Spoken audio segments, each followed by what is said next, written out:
Hoje é dia de apresentar texto novo para a nossa sequência de leituras feministas para 2024, que é um dos projetos de leitura aqui do canal aqui desse ano. Hoje a gente fala um pouquinho então sobre gênero como uma categoria útil para análise histórica da Jo Scott. E pessoal, tudo bem com vocês? Eu sou Maísa Barbosa, esse é o canal Trama Literária e esse ano a gente está com dois projetos de leitura aqui no canal, um voltado para leituras feministas, outro voltado para leitura literária. Vou deixar informação sobre os dois aqui na descrição, então para acompanhar com a gente, só olhar um pouquinho sobre as nossas últimas publicações, especialmente lá no Instagram, é onde eu acabo falando e publicando previamente os nossos cronogramas e os nossos planejamentos e as nossas metas de leitura. Para 2024, então, a gente tem um projeto de leituras feministas e gênero como uma categoria útil para análise histórica, que é a nossa segunda leitura, a nossa segunda discussão, e não é um livro. Acho que todos os outros são livros, e dessa vez eu peguei um artigo para compor a nossa sequência, justamente porque ele é um artigo muito importante, que reinventou de muitas maneiras os estudos de gênero, que possibilitou a criação de uma série de campos de estudo de gênero quando a Jo Scott discutiu isso. Então é um tema bem necessário que ela sistematiza num artigo que ela publicou e que tem muita relevância. Bem, o texto ele é de 1986 e ele chegou no Brasil traduzido só em 1990. Hoje a gente fala um pouquinho então sobre Jo Scott, sobre seu pensamento e sobre a importância desse texto especificamente, gênero como uma categoria útil para análise histórica. Bom, Jo Scott nasceu no Brooklyn em 1941, terminou seu doutorado em 1969 e pesquisou inicialmente o movimento operário e depois passou a estudar o movimento das mulheres. Uma pergunta que a gente pode extrair da obra dela e que a gente pode tentar perceber em relação à obra dela é se a história contribui para a construção das relações de gênero ou se a história só conta acerca dessas relações de gênero. Então a história tem um papel decisivo no modo como as relações acontecem, ou a história ela tem um papel só de contar e de dizer como essas experiências, como essas relações e como essa história de fato acontece. É a pergunta que a gente pode tentar fazer inicialmente em relação ao modo como ela aborda, em relação ao modo como ela elabora o seu pensamento em relação à história das mulheres. Acho que a principal contribuição da Jo Scott, de um modo geral, tanto no que diz respeito aos estudos em relação ao movimento dos operários, quanto em relação aos estudos das mulheres,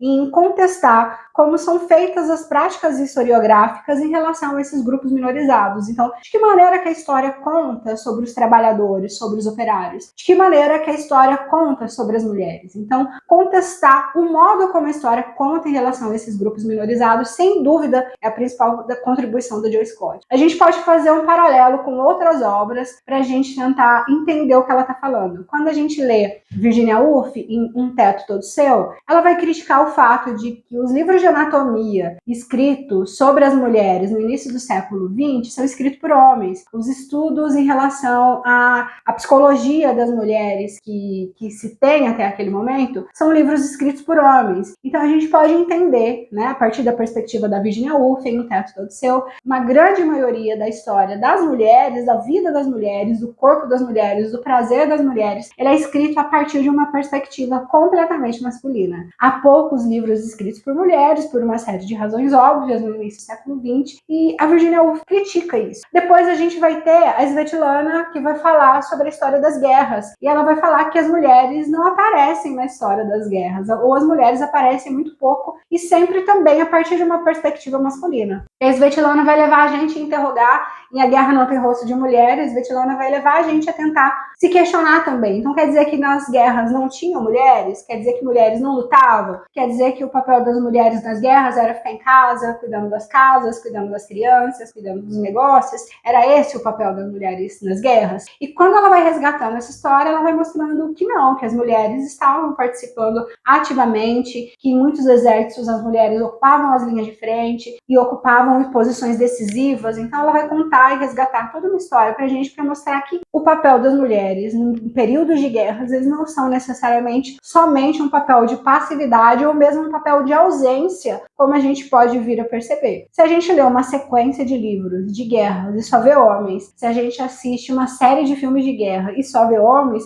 a impressão que a gente tem é que mulheres não estavam por ali, e hoje a gente já tem uma produção historiográfica que contesta isso. Conforme a gente vai ampliando e vai lendo estudos como o da Jo Scott, que questionam o modo como as práticas historiográficas são feitas, a gente vai percebendo que a gente tem uma tendência, pela série de representações que a gente tem, a gente tem uma tendência a acreditar que a história ela é feita por homens brancos, héteros, oriundos de países dominantes. Então a impressão que a gente tem é que a história, que as grandes invenções, que os grandes acontecimentos, que as grandes guerras, elas eram produtos exclusivamente desse grupo aqui, de homens brancos, héteros, oriundos de países dominantes. Conforme a gente vai percebendo, a gente vai tentando entender a partir de uma outra perspectiva, a gente vai perceber que essa é uma leitura muito enviesada, que essa é uma história fabricada e que a gente precisa mostrar e construir a história também por uma outra perspectiva. Acho que uma coisa que exemplifica isso de maneira muito fácil é a história das pirâmides do Egito. Então, quando as pessoas olham e tentam entender como que as pirâmides foram feitas, como elas foram construídas,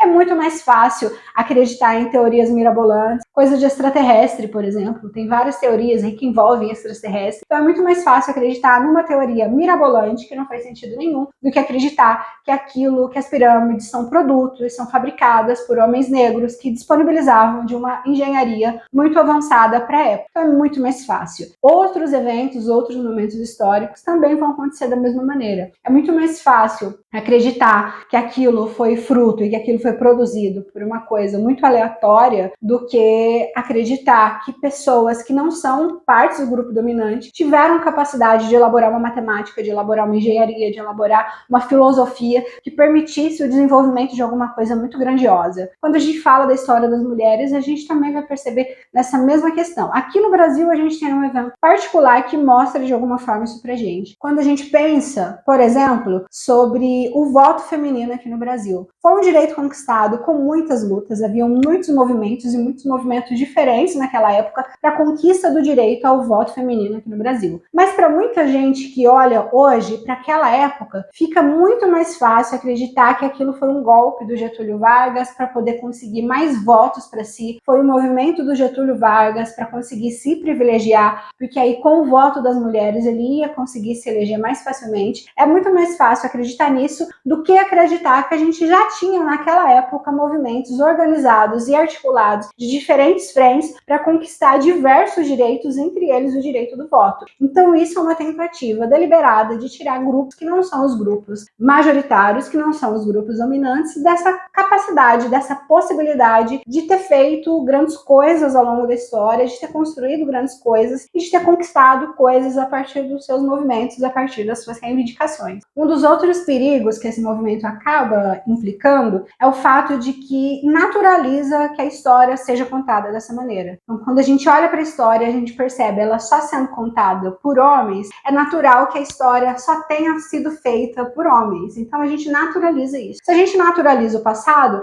a gente também naturaliza que as coisas que serão produzidas no futuro, que os grandes feitos do futuro, serão feitos somente por homens. Então, quando a gente pensa sobre aquilo que eu perguntei inicialmente, de a história, ela tem um papel na construção das relações de gênero, ou só conta sobre essas relações, é justamente em relação a esse aspecto. Quando a gente olha para a história e tira a mulher desse papel de subserviência, desse papel de grande vítima, desse papel de sujeito passivo, a gente consegue entender que grandes mulheres estiveram fazendo grandes coisas ao longo da história e por isso a gente pode ter outras coisas sendo conquistadas a partir de uma organização, a partir de um movimento, a partir de uma estrutura que permita as mulheres elaborarem a si próprias como sujeito de ação e não só como sujeito de passividade. É justamente aí, a partir dessa reflexão, que a Joy Scott vai levantar a importância da gente utilizar a palavra gênero, não o conceito de diferença sexual, para a gente poder elaborar um novo olhar em relação à história. Então, a gente entende que quando a gente fala da diferença sexual, a gente fala de uma diferença biológica. Quando a gente fala da diferença de gênero, a gente fala de todo um aprendizado, de uma gramática própria de gênero, para a gente poder existir no mundo. Então, a partir da cultura na qual a gente esteja inserido, a partir do grupo social no qual a gente esteja inserido, a partir da história de um determinado grupo, a gente aprende uma forma de existir, uma forma de se comportar, a gente aprende valores, a gente aprende conceitos que nos permita tanto ler a nós mesmos, mas que também nos permita ler a outra pessoa, a ler o outro. Quando a gente fala, então, da diferença de gênero, ela é fundamental para a gente elaborar uma nova forma de ler a história, porque quando a gente volta para a gente tentar entender o que aconteceu em momentos anteriores, a gente consegue entender que as diferenças de gênero para diferentes momentos, para diferentes épocas, vão se modificando ao longo da história. Então, o que era relevante no que diz respeito à diferença diferenças de gênero para uma determinada sociedade, para uma determinada época, não necessariamente são os mesmos valores que a gente tenha agora. Isso permite entender de que maneira que os sujeitos agiam quando eles estavam no momento histórico no qual eles estavam localizados, de que maneira que eles se comportavam, de que maneiras que eles se relacionavam, de que maneira que eles lutavam pelos seus direitos. Então, quando a gente faz essa leitura da história a partir do conceito de gênero, quando a Joy Scott, então, institui a palavra gênero como uma categoria útil para análise histórica, é justamente nesse sentido de entender que,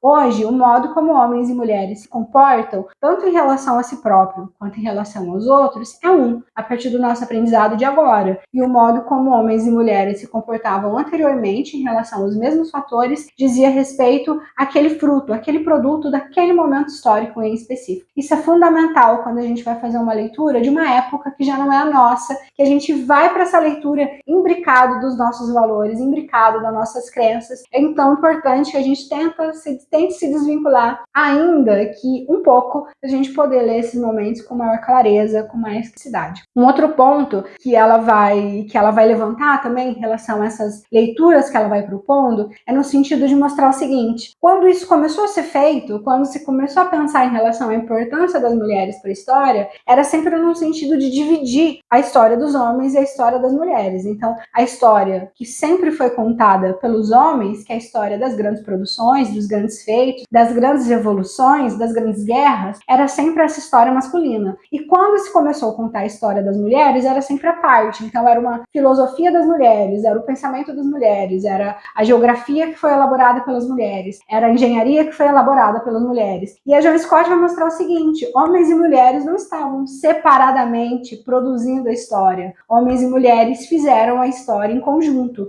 Então, é fundamental que essa história seja observada e seja lida agora, a partir de um novo olhar, no sentido de mostrar que não havia essa divisão, como às vezes uma leitura um pouco mais ingênua ou um pouco mais enviesada acaba nos fazendo acreditar. Homens e mulheres, negros e brancos, subordinados e não subordinados, grupos dominantes e grupos dominados estavam produzindo uma única história que a gente vai tendo acesso, mas que a gente vai podendo ler sempre a partir de novas perspectivas, conforme também a gente vai evoluindo agora. Bem, o texto é de 1986, então é muito recentemente que a Joy Scott vai inserir todas essas discussões e que, por sua vez, permitiu uma série de modificações que foram vindo posteriormente, como a criação de diversos campos de estudo de gênero em diversas universidades dos Estados Unidos, primeiramente, depois da Europa e depois ao longo de por diversos outros países. Então, isso foi acontecendo muito recentemente. O texto chegou traduzido no Brasil só em 1990, então a gente tem acesso a esse tipo de discussão que permite uma outra leitura da história só muito recentemente, e a gente vai discutir aqui no Trama Literária em 2 vídeos, porque apesar de não ser um texto extenso, ele é um texto bem necessário, é importante que a gente discuta em seus detalhes, e as discussões vão sair sempre aos domingos, no dia 17 e no dia 31 de março. Então, se você quiser acompanhar com a gente, me segue lá no Instagram também, que eu vou colocando algumas discussões previamente, também vou colocando pontos que a gente vai abordando em relação à nossa conversa sobre